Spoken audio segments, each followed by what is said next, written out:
Ja, ich freue mich sehr. Da sitzen sie jetzt, zwei zumindest aus der Band. Stefan Brings und Christian Blüm. Herzlich willkommen, ihr zwei. Hallo. Und das hier vom Weihnachtsbaum. Das ist wirklich so schön, habe ich mir das hier gar nicht vorgestellt heute Nachmittag. So, hast du noch Zeit? Aber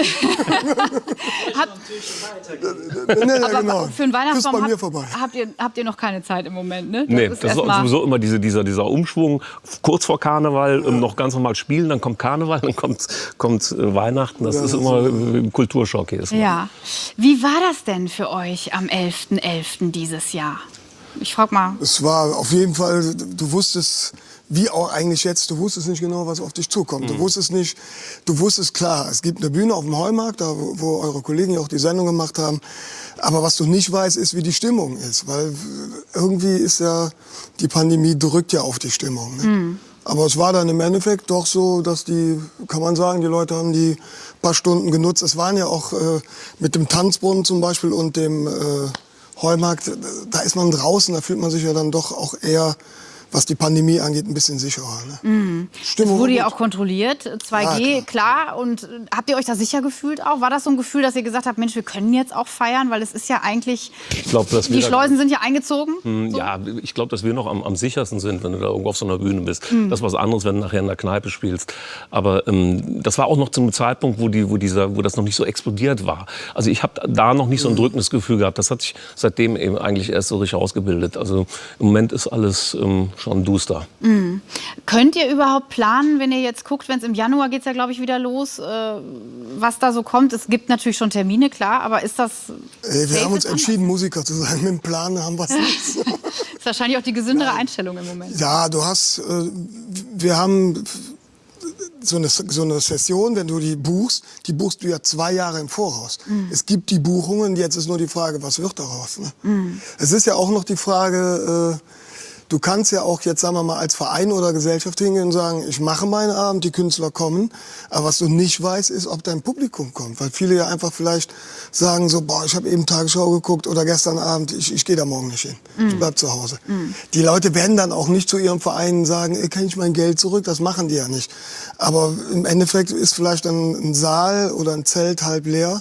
Das drückt dann wieder auf die Stimmung. Man weiß es nicht. Ne?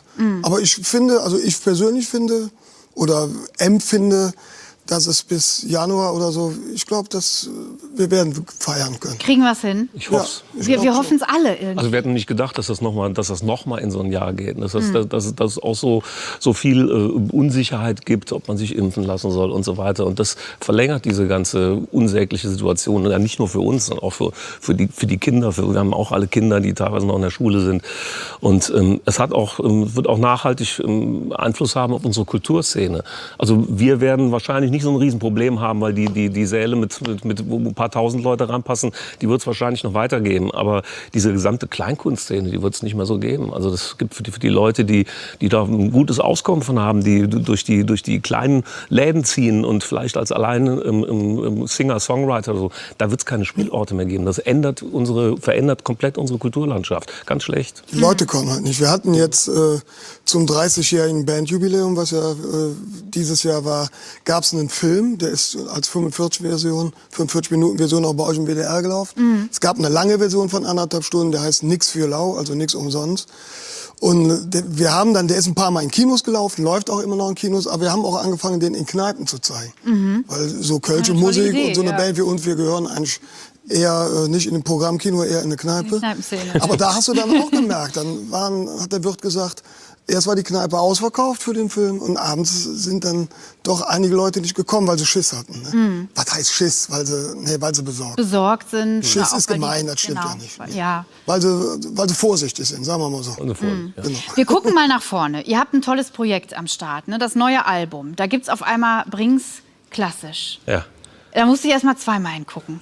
Wie war das? Wie kam es dazu, dass ihr da so in die Vollen geht? Das kann nur der Christian erklären. Der ist erklären. Der ist der Einzige in der Band, der Musik studiert hat. Das heißt, das ist auch sein Plan gewesen. Ich kann sogar Noten lesen, ob du glaubst oder nicht. Ja, wobei das ja nicht eine Sache ist, die jetzt plötzlich passiert ist. Wir sind schon seit vielen Jahren irgendwie immer in Kontakt. Wir haben schon tolle Sachen gemacht mit dem Beethoven-Orchester, Live-Konzert. Und wir haben auch schon mal ein Quartett bei einem großen Konzert in Bonn, wo wir Mondscheinsonate als Opener gespielt haben. Und Und irgendwie war das eine gute Verbindung und wir haben das immer so im Hinterkopf gehabt, dass wir noch mal irgendwas zusammen machen müssen. Es wäre aber das Beethoven-Orchester, das ist ein Weltorchester, die sind unheimlich viel unterwegs. Bei denen ist diese Planungsphase genauso wie bei uns 2 Jahre im Voraus. Ja, und wir haben immer gesagt, ja, wie machen wir das, wenn wir da irgendwie...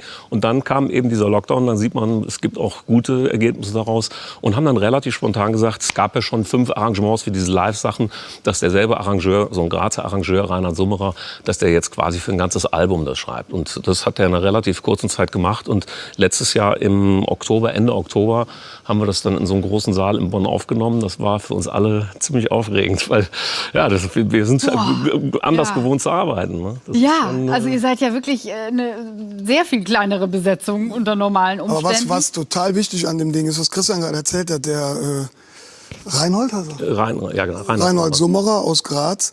Das ist ja, du könntest ja jetzt hingehen, spielst deine Lieder und da im Hintergrund spielt irgendwie ein Orchester mit. Würde sich für den Laien vielleicht so anhören, als würde einer so einen Synthesizer spielen. Und genau das ist zum Glück nicht passiert, weil der Arrangeur hat die Lieder eigentlich neu erfunden. Ja. Es gibt auch zum Teil Intros, die sind länger als das Lied, was dann eigentlich kommt. Hat zum Beispiel bei Super Jalizik schickt er das Orchester vorher durch so eine musikalische Zeitreise. Das fängt wirklich bei so jiddischer Musik an, geht dann über so aus den 20ern. Ja, also Ragtime. bis das dann endlich in unserer Nummer ankommt. Das ist schon... Das ist ja quasi so eine Hommage an die Brings. Ja, und das Orchester spielt wirklich ganz eigene Sachen und begleitet uns nicht nur. Wir begleiten teilweise eigentlich das Orchester. Ja, das ist auch so. Und der Reinhard Summerer, das war eine super Zusammenarbeit, weil wir auch dann, ich habe ganz viel mit ihm auch telefoniert. Das ist ein Grazer, jetzt kann man sich verstehen, ich habe auch Sprachbarrieren. Aber der hat relativ, wenn ich dann gesagt habe, bei der Nummer, stelle ich mir vor, so ein Intro, weißt du, Winnetou reitet in Sonntag, ja, ich weiß genau, was du meinst, das muss ich jetzt tun. Und also der hat dann sofort das auch verstanden, wie wir ticken auch. Hat dann so Fragen gestellt, das fand ich witzig, dass der sich eine Nummer angehört hat, die nicht verstanden hat, gesagt, sag mal, ist der Text, ist der Moll oder ist der Dur? Und dann weiß der genau, was der meint. Ne? Ja, verstehe. Der musste natürlich auch erst mal gucken, dass er das Kölsch auch irgendwie zu verstehen, was da passiert. Holt. Ne? Ja. Aber hatte der denn mit Karneval auch sofort, konnte der mit Karneval was anfangen? Weil eigentlich sind es ja Lieder, die auch für die Party und für... Ja, aber man muss echt sagen, das ist ja mit dem Karneval, wir können das immer verstehen, wenn das so... Aber guck mal, das Jahr hat 12 Monate, wir spielen 2 Monate Karneval. Und spielen 10 Monate kein. Es wird natürlich nie ein Brings-Konzert wirklich geben, wo wir Kölsche Jung nicht spielen. Ja. Aber wir haben gerade, und das ist auch auf dem Orchesterplatte, ist eins der schönsten, finde ich es geworden, ist eine Nummer von uns, die heißt Rhein. Und das ist überhaupt keine Karnevalsnummer. Das ist einfach so ein Stimmungsgefühl über uns und die Stadt. Aber ich glaube, du musst nichts mit Karneval zu tun haben, um Brings zu verstehen.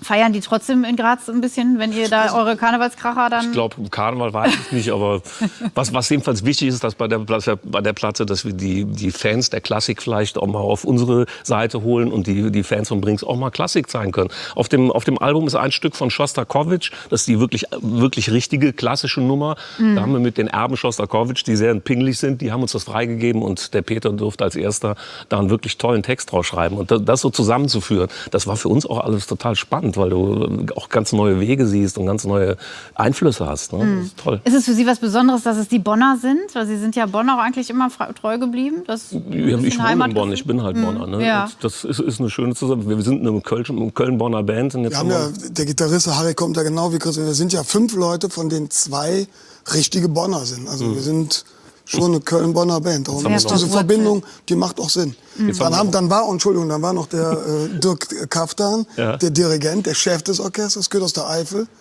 Und die Eifler, das sind ja eigentlich auch Kölsche. Die nehmen auf jeden Fall mit ins Boot, das ist gar keine Frage. Das war schon nachher eine sehr rheinische Angelegenheit. Ja. Worauf freut ihr euch jetzt besonders? Weil wir wollen ja wirklich jetzt auch, ihr seid ja auch Frohnaturen, das muss man einfach sagen. Es ist eine schwierige Zeit, aber ihr sagt ja auch, wir schaffen das und wir kommen da irgendwie durch. Gibt's was, wo ihr sagt, Mensch, das ist jetzt nächstes Jahr für uns ein Highlight und das machen wir auf jeden Fall?